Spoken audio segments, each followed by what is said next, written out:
Chaos isn't a pit, it's a ladder. I once whispered those words in the shadows of King's Landing, but today I speak them to you in the fluorescent-lit dungeons of corporate America.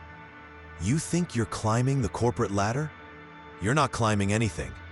You're being buried alive, one toxic interaction at a time. And the most dangerous part? You've been conditioned to call it career development. Stop me if this sounds familiar. You wake up with that familiar knot in your stomach. Sunday scaries that start on Friday.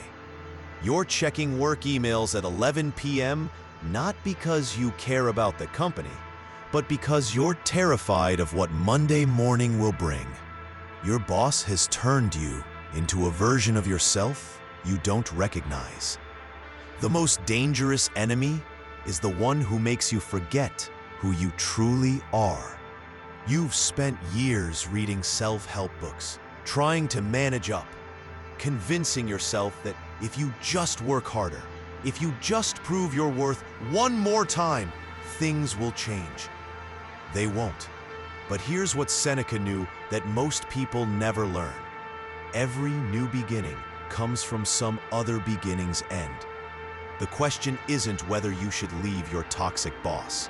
The question is whether you'll recognize the signs before they destroy your soul completely.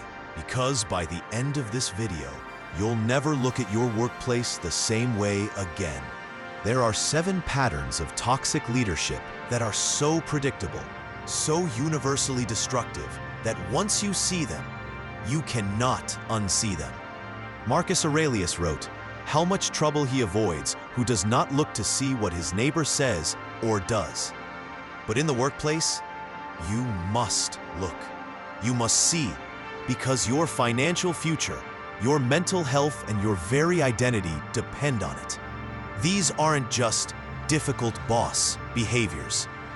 These are psychological warfare tactics disguised as management. Red flag number 1, the reality distortion field. Knowledge is power, but power is only useful if you know how to use it. Your toxic boss doesn't just lie to you. They make you question your own memory, your own experiences, your own sanity. Yesterday, they screamed at you in the meeting. Today, they're acting like it never happened. When you bring it up, they say, "You're being a bit too sensitive." Are you sure that's what happened? This is gaslighting at its finest. The Stoics had a principle. You have power over your mind, not outside events. Realize this, and you will find strength. But toxic bosses systematically destroy your confidence in your own mind. Here's the test. Are you constantly second-guessing conversations you had? Do you find yourself thinking, maybe you misunderstood? Are you taking notes in meetings not for productivity, but for evidence? If yes, you're not in a workplace. You're in a psychological battlefield. Red flag number 2, the credit vampire. Those who take credit for others' work reveal their own inadequacy. Your boss collects your victories and distributes your failures. That brilliant strategy you developed? Suddenly it was our team effort when presenting to upper management. That project that failed because they changed the requirements 5 times? That was your inability to adapt. Epictetus taught, "Don't explain your philosophy, embody it." Your toxic boss embodies the opposite.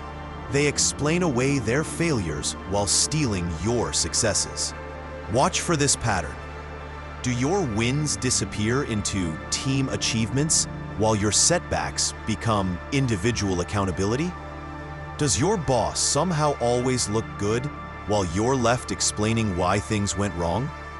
A person who steals credit will eventually steal your future. They're not building your career. They're building their own on the foundation of your work. Red flag number 3, the impossible standard. They create ladders with no rungs, then blame you for not climbing. Your boss sets you up to fail, then acts disappointed when you do. The deadline that was flexible suddenly becomes non-negotiable. The budget that was adequate is suddenly concerning. The quality standard that was never clearly defined becomes obviously not what we discussed. Marcus Aurelius warned, adapt yourself to the life you've been given, but love the people with whom you share it. But what happens when the people you share your professional life with actively sabotage your ability to adapt? Here's the pattern. Are you constantly running toward moving goalposts? Do you nail exactly what was asked for, only to be told it wasn't what they really meant? Are you working harder and harder while somehow never being good enough? This isn't about high standards. This is about impossible standards designed to keep you in a state of perpetual inadequacy. Red flag number 4, the emotional terrorist. Fear cuts deeper than any weapon. Your boss weaponizes emotions. One day, they're your best friend, laughing at your jokes, making you feel special. The next day, they're cold, distant, treating you like you've done something terrible. But here's the manipulation. You never know what you did wrong. This emotional inconsistency isn't mood swings. It's a control mechanism. They're training you to constantly seek their approval, to walk on eggshells, to prioritize their emotional state over your own well-being. Seneca knew, the mind that is anxious about future misfortunes is miserable. Your toxic boss ensures you're always anxious about the next emotional explosion. Ask yourself, do you find yourself constantly trying to read your boss's mood? Are you adjusting your entire behavior based on whether they seem happy or angry? Do you feel like you're walking through a minefield every single day? That's exactly what they want. A minefield keeps you focused on where you step, not on where you're going. Red flag number 5, the information hoarder. Information is the currency of power, and they're keeping you bankrupt. Your boss tells you what you need to know exactly when it's too late to do anything about it. The client meeting that was next week is actually tomorrow. The budget cuts that might happen were decided last month. The promotion criteria that are still being finalized were set in stone before you even applied. This isn't poor communication. This is strategic information withholding, designed to keep you reactive instead of proactive. Red flag number 6, the isolation strategy. When you silence someone's voice, you reveal what you fear they might say. Your boss systematically cuts you off from allies, mentors, and support systems within the organization. They schedule important meetings when you can't attend. They redirect communications that should include you. They subtly poison relationships by sharing concerns about your performance with others while presenting themselves as trying to help you. Marcus Aurelius taught, "We were born to work together." But toxic bosses understand that isolated employees are controllable employees. The signs. Are you increasingly left out of conversations you should be part of? Do former allies now seem distant or uncomfortable around you? Has your boss become the primary filter for all your professional relationships? Isolation isn't just about control. It's about eliminating witnesses to their toxicity. The Stoics believed in preparing for what's within your control. But how can you prepare when you're deliberately kept in the dark? Watch for this. Are you constantly surprised by urgent requests that somehow everyone else knew about? Do you feel like you're always playing catch-up on information that should have been shared weeks ago? Are you making decisions based on incomplete information while others seem to have the full picture?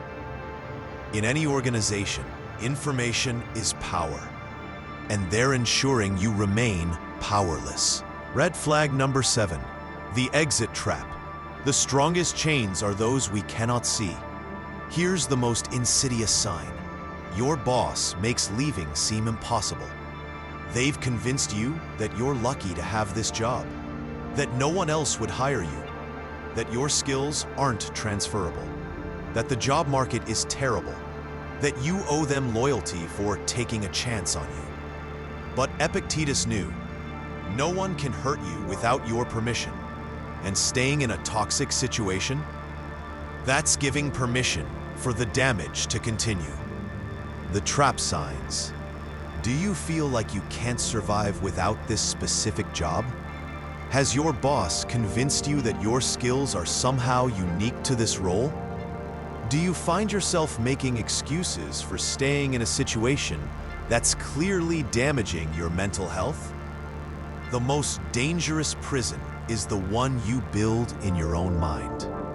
Every person must choose, survive or truly live. And you're not living, you're surviving. If you recognized even 3 of these red flags, it's time to plan your exit. Not someday, not when the market gets better, not when you've saved enough money. Now. Because as Seneca wrote, it is not that we have a short time to live, but that we waste a lot of it. Don't waste another day building someone else's empire while they destroy your soul. In the comments below, tell us, which red flag hit closest to home? And more importantly, what's your escape plan? Power resides where people believe it resides. Stop believing your toxic boss has power over your future. Take it back. Remember, true power isn't about controlling others. It's about refusing to be controlled. Subscribe for more wisdom that cuts through corporate manipulation. Your future self will thank you. Next week, how to quit your job like a stoic philosopher and why your boss will panic.